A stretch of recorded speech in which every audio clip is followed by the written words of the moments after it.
กราบสวัสดีFCทั้งช่องของสงกรานต์นะคะมื้อนี้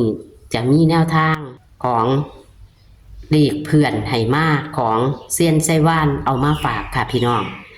9 งวดพิษแค่2 งวดนะคะพี่น้องเลขหลักร้อยเพิ่นส่วนมากจะบ่ค่อยผิดค่ะพี่น้องบางเที่ยก็กอดข้อกันมากเพิ่นว่าเพิ่นมีหลักร้อยมาให้นำพี่น้องอยากจับที่เพิ่นบ่จับให้ก็จับเอาเด้อค่ะจับใส่ตัวที่เพิ่นหรือว่าจะไปจับใส่ตัวที่พี่น้องมักก็ได้นะคะพี่น้องเอาก็ขอคนละไลค์คนละแชร์ให้กับเซียนไส้ว่านในเด้อค่ะพี่น้องเป็นเลขเพื่อนไหมาค่ะเลขกองฉลากบ่หันมากค่ะพี่น้องรอนะคะใกล้มือว่าสั่นพี่น้องเลขรับกองฉลากนะคะเฮามื้อนี้มาเบิ่งมาชมเลขเพื่อนไหมา9 งวดพิษแค่2 งวดก่อนค่ะจะเป็นตัวใดเฮาไปรับชมรับฟังกันได้เลยค่ะอ๋อ9 งวดพิษ2 งวดอันนี้คือเลขเพื่อนให้มาเนาะของเซียนไส้ว่านเอามาฝากแม่นบ่ค่ะมีวิ่งมีเลข3 ตัว2 ตัวนี่บ่ค่ะหรือจังได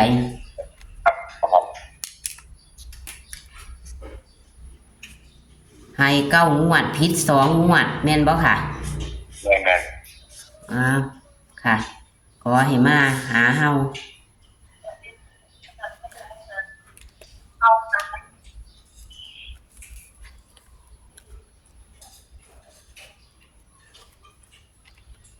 ตัวใดแน่ค่ะมีวิ่งมีหยังบ่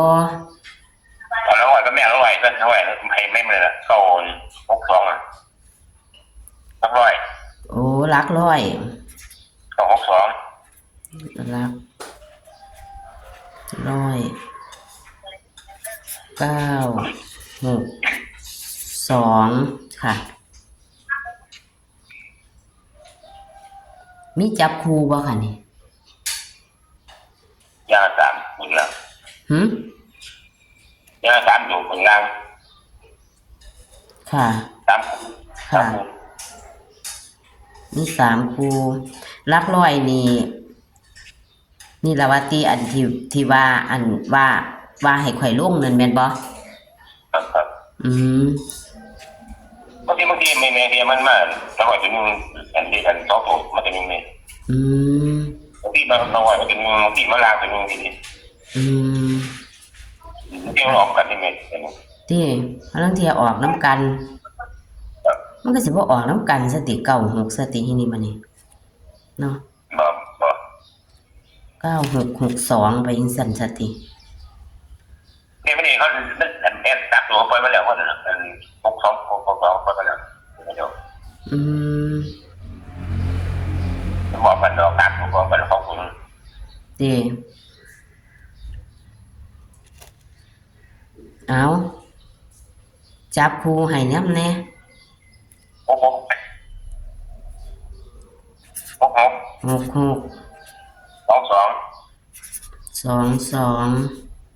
67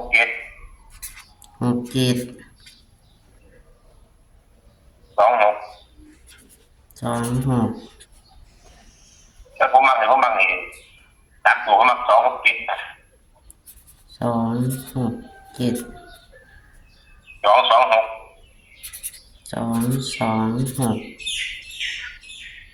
ล่างของเนี่ยนะมัน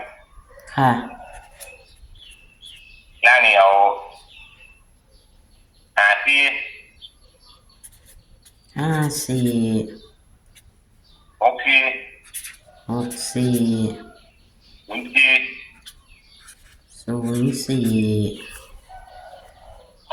ไม่เอาตัวนี้เนี่ยมันจะเอา226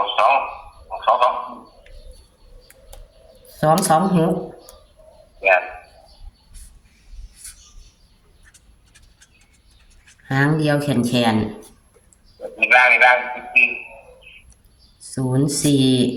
เลขล่าง04แม่นบ่แบบนี้มันอันนี้บนเป็นบนล่างเป็นล่างตัวนี้แม่นบ่ครับแล้วมันเดินเนี่ยผมว่า อันนี้นะ3 ตัวมาล่างมันจะบอก3 ตัวมาล่างมาตัวนึงต่อปาที่ อันนี้คือเป็นเลขรางบ่ ครับ2 3 4นี่จะได้รับมันรับมัน ค่ะ 2 3มาเป็น 3 4 มาเป็น ค่ะ เป็นเลขลักของรางตั้งหาก ครับ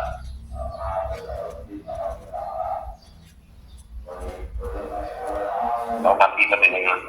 ค่ะ ให้ข้าเจ้ากัน ฮะตัวนึงประมาณมัน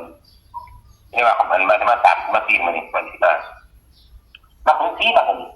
มัก04โอ้ เป็นร่างเป็นร่างน้องเป็นบนธรรมดา ค่ะ น้องบนที่ร่าง แสดงว่าตัวบนนิ่น2บ่ลักร้อยนี่ฮะตัวล่างนี่นิ่น4แม่นบ่ลัก ครับ เลขลักล่างนี่ อันนี้ทำเป็นแม่เป็นศูนย์หืม เป็นศูนย์ร่างเนี่ย โอ้เน้นศูนย์ล่างคือบ่มีศูนย์เจ้าบอกแต่2 3 4แม่นบ่ ถึงที่ โอ้04แม่นอยู่ข่อยเน้นอยู่04บ่อันเลขลักแหมเลขลักแหม แต่ทันทีเขาแม่ตัดเองต้องดูเหมือน อืม ไม่ถึงที่ก่อน อืม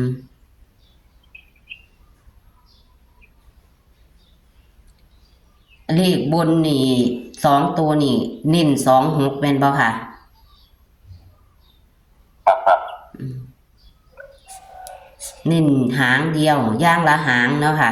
3ตัวก็หางเดียว2ตัวก็หางเดียวเอาข่อยติทวนหลักร้อยนี่คือ9กับ6กับ2เน้นที่2เนาะมาตัวหนึ่งจับคู่66 26 7 26เน้นที่26เนาะค่ะบนเนาะบนเป็นบนเลข3ตัว267 226เน้นที่226เนาะค่ะ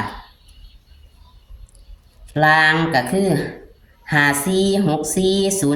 04เน้นที่04เนาะค่ะเลขหลักล่างก็คือ2 3 4แม่นบ่ค่ะ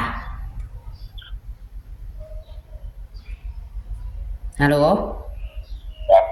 ค่ะอ้าวอันนี้ก็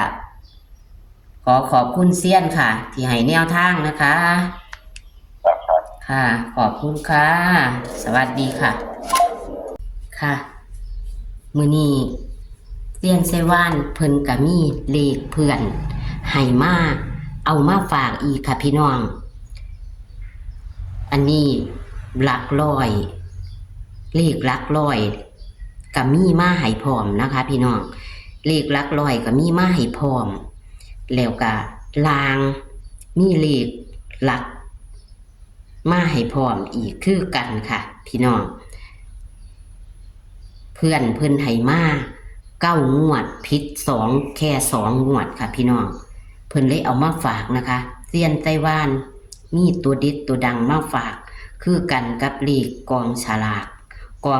กับบ่หันมาเด้อค่ะพี่น้องกองสลากบ่หันมาเอาอันนี้ไปก่อนค่ะเลขหลักร้อยไปก่อนนะคะพี่น้องเพิ่นให้จับคู่มานะคะจับคู่นะคะเลขหลักร้อยเพิ่น9 งวดผิด2 งวดหลักร้อยจะมี9มี6มี2แต่เพิ่นเน้น2ค่ะพี่น้องเป็นบนนะคะนี่ค่ะเพิ่นก็มีมาจับคู่3 ตัว267 226เน้นที่226เด้อค่ะพี่น้องส่วนเลข2 ตัว6622